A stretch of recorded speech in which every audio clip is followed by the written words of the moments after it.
finally, 2010 has come to a fucking end with TLC. Yes, 2 reviews in one day. This was a good show, actually. But let's be fair here. It's not saying a whole damn lot, but there were some good matches on this show. But before, now 2011 will come some point later in the summer, basically, because I want to take a break from older reviews, basically. I want to focus on countdown lists, and basically there's that. So anyways, and video game reviews and movie reviews also, almost forgot. December 19th, a Raw and SmackDown event like every fucking time. At the Toyota Center in Houston, Texas. 1 month before Booker T's WWE return. Yeah. This was the only TLC pay-per-view to have, well, besides a tag team title match that has nothing on the line. It has let me check, 2 tables matches, 2 ladder matches, and a chairs match, and the TLC's stipulated match. Yeah, shockingly. So, the last pay-per-view of 2010 to review. Finally. 2010 is fucking over, and I finally get done with this shitty year. SmackDown will be review live, the draft night. Yeah. Almost forgot. First match is a triple threat ladder match for the Intercontinental Championship. Dolph Ziggler defeats Kofi Kingston and Jack Swagger to retain the Intercontinental Championship. This was one of the weaker matches on this show. I still don't understand why Dolph Ziggler hasn't been released by WWE yet. He's pointless now. And this was a month before he feuded with Edge. So, spoiler alert, we'll get to that, actually. I did not like the finish. Swagger and Kofi got the IC title, and the IC title just drops, and Ziggler crawls and grabs the IC title. I'm like, that is a lazy-ass finish to a ladder match. Speaking of, before the TLC pay-per-view, The Miz won the WWE Championship from Randy Orton the night after Survivor Series Raw. Because, yeah. And he fought Jerry Lawler, I want to say the next week, in a TLC match. And Michael Cole turns heel on Jerry Lawler and helps The Miz win. And that led to that match at WrestleMania, which we'll get to that come 2011.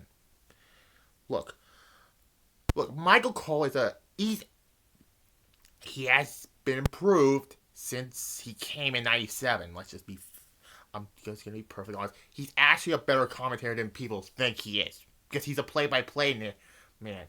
Even when he was like a bitchy commentator at this point, I don't see him being that annoying. Unlike fucking Matt Stryker or Pat McAfee, because they're fucking annoying. But yeah.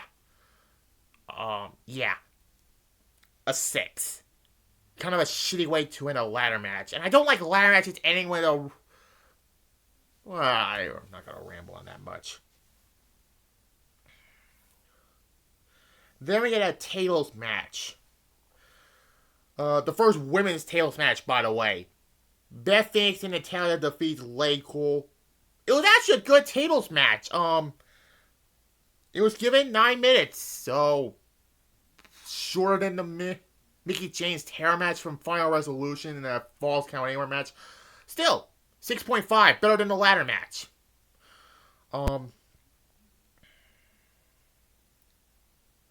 Then we get the shittiest match of the night. For the WWE Tag Team Championships, the shitty, what the hell? Whatever those designs are, those belts are fucking terrible. Santino Marella and Vladimir Kozlov, yes, they were the tag team champions at this point. You can tell the tag team division is the drizzling shit. Defeats Heath Slater and Justin Gabriel of the Nexus by disqualification to retain the tag team championships.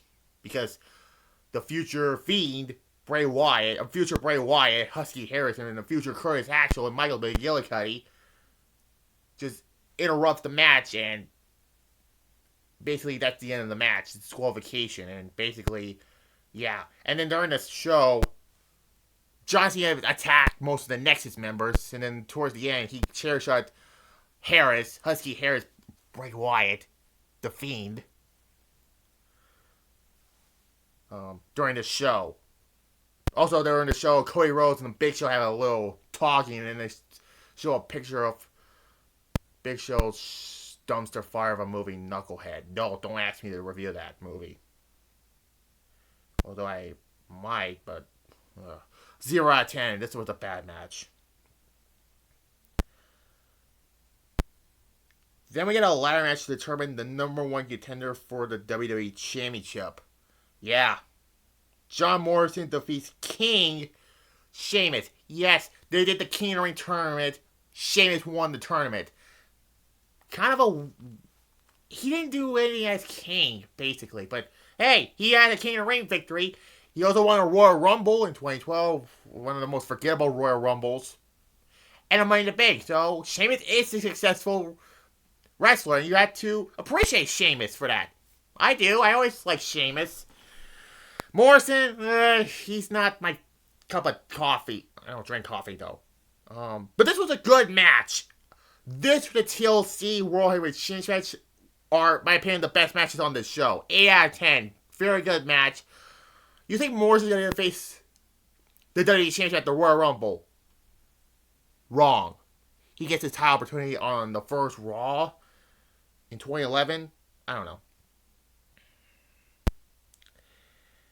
Then we get another tables match for the WWE Championship. The Miz defeats Randy Orton to retain the WWE Championship. They did a dusty finish with the table where Randy Orton powerbombed Alex Riley, who is not being seen for the faces of the wrestling world anymore. And then Miz comes from behind, Skull Crush finale him, and drags Randy Orton's body to the table and tells referee Mike Hewitt, hey, I put him to the table. And he believes him until a replay was shown. Mike Hewitt says, hey, you did not put him through a table.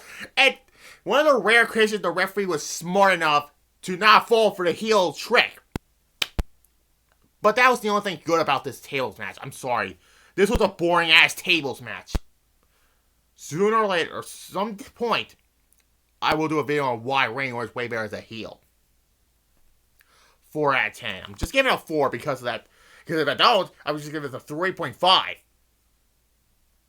Yeah. So basically, there's that.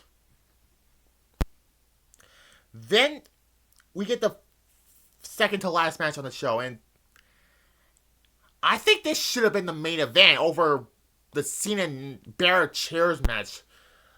A fatal 4-way tables, ladders, and chairs match for the World Heavyweight Championship.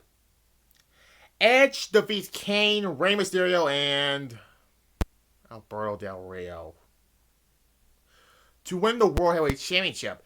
His second to last World Championship run. Yeah. The best match on the show and should have been the main event. Edge finally won the World Heavyweight Championship after chasing it in the beginning of the year, after winning the Royal Rumble, losing at WrestleMania. They for some fucking reason just move over to Raw for some reason. Didn't do nothing on Raw. Went back to SmackDown and got the World Championship finally. Like, I should have thought he should have won the title at WrestleMania against Jericho, but that did not happen. 9.5, even with Del Rio in it. That's my fuck Alberto Del Rio, basically. We'll get to him in 2011 with the 40-man Rumble, which sooner or later we'll get to it.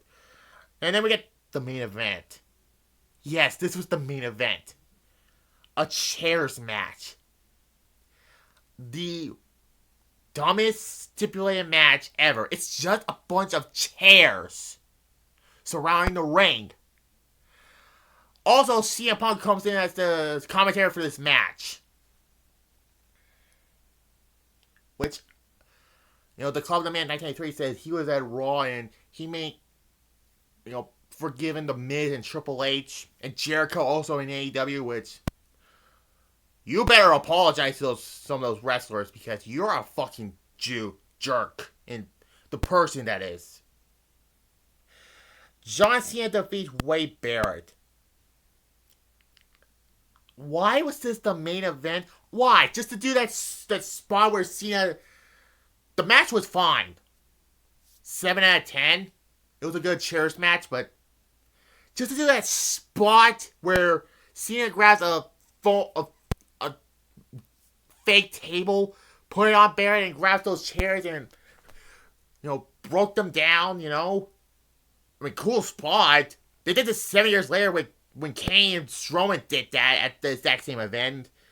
Yeah, remember that handicap TLC match, which was supposed to be Roman Reigns in it, but they had to put Kurt Angle in it? Yeah, that match. Yeah. So, this was a good show. Was it the best show of the year? Hell no! I think the best show overall was the Royal Rumble. 6 out of 10, I give it. Mainly because the tag team change match should not be on the show, and the WWE change the tables match was boring.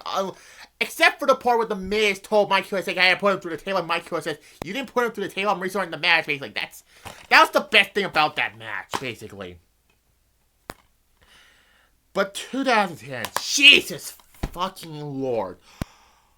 What a shit year. I'm being perfectly fucking honest. Like I said before, like Charlotte told Asuka 5 years ago before WrestleMania 34, be careful what you wish for. That's me telling you, be careful what you fucking wish for, because I had to sit through this fucking shit fucking year of 2010. Jesus fucking Christ, man. And let's not forget that, like I said before, all the big stars besides John Cena, Randy Orton, and I guess, and Edge, and Kane also, and Rey Mysterio, most of the bigger names like Shawn Michaels, who retired until 8 years later at Crown Shit. Do not ask me about Saudi Arabia. Do not make me review that show, because it's Saudi fucking Arabia. The Undertaker was part-time at this point. Batista quit. Triple H was starting to become a part-timer also. So, like I said before, from the years 2010 to 2015 was not a fun time. The best of the 5 was 2011, which we'll get to sooner or later. So, I'll be back with that come the summertime. Genesis 2011 and 2011 Royal Rumble. 2011 better. It must be a better year than this. Bye.